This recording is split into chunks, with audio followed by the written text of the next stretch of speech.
Welcome back to the latest edition of Conference Chatter TV, where I pick every game in the Big 12 this college football season, and this is the final episode, the Big 12 Bowl reaction episode.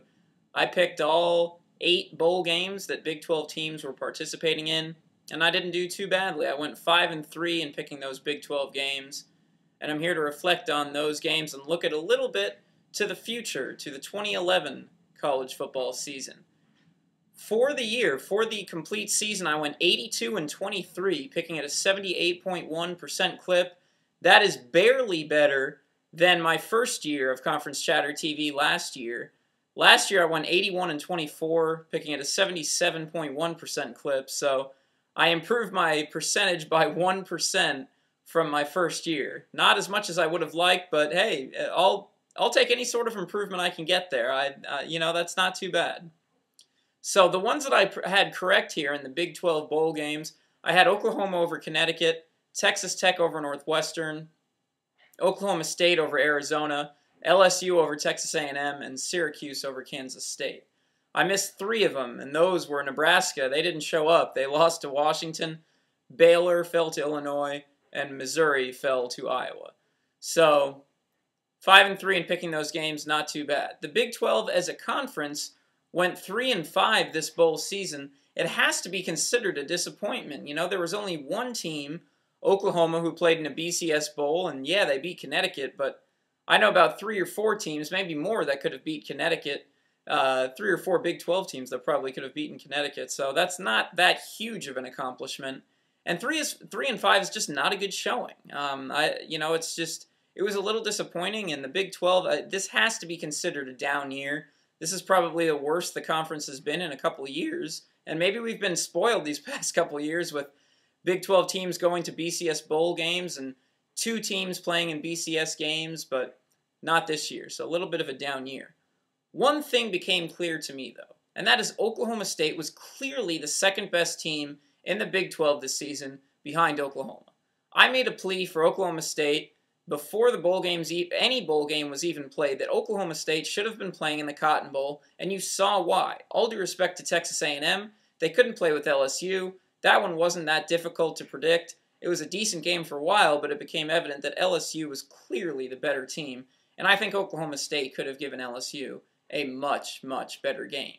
Again, couldn't understand why that pick was made. Oklahoma State beat Texas A&M straight up in the regular season. They had a better overall record than A&M, and they should have gone to the Cotton Bowl. Let's take a slight look to next year. It should be better in the Big 12 because, again, this was a down year in the Big 12, no other way around it. Let's start with Oklahoma. Oklahoma, the Sooners, should be a BCS title contender next year. Wide receiver Ryan Broyles announced that he was coming back. Linebacker Travis Lewis did the same. This is going to be a very, very good ball club, with quarterback Landry Jones still there as well. I look for Oklahoma to be very, very good next year. Oklahoma State should be very good again if Justin Blackman and Brandon Weeden return. They're still in the process of making their decisions whether they're going to enter the NFL draft or return to Stillwater.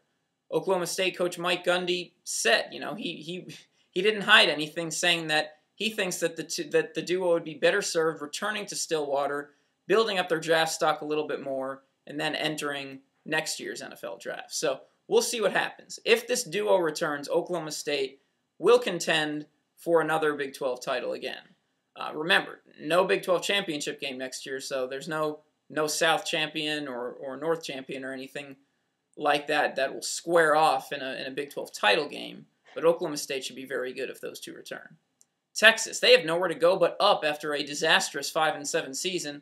They have running back Malcolm Brown coming in next year. He's the #1 running back in the country, according to Rivals.com, for this last class, the incoming freshman class for next year. He should get immediate playing time and upgrade a Texas offense that really, really struggled this past year. UT has new coordinators as well. It's kind of a makeover in Austin, but there's one thing that's obvious about Austin and about Texas. They have the athletes to compete for a Big 12 title every season. I don't care that they went 5-7 last year. I expect them to be much better. Not as good as Oklahoma next year, but I expect them to be much better than 5-7 and contend for a Big 12 title. So next year, yeah, no Big 12 title game, no Nebraska, no Colorado. So I think these are the three teams, OU, Oklahoma State, and Texas. If any of those three teams go undefeated, that's going to be the key, obviously, to getting to the BCS title game.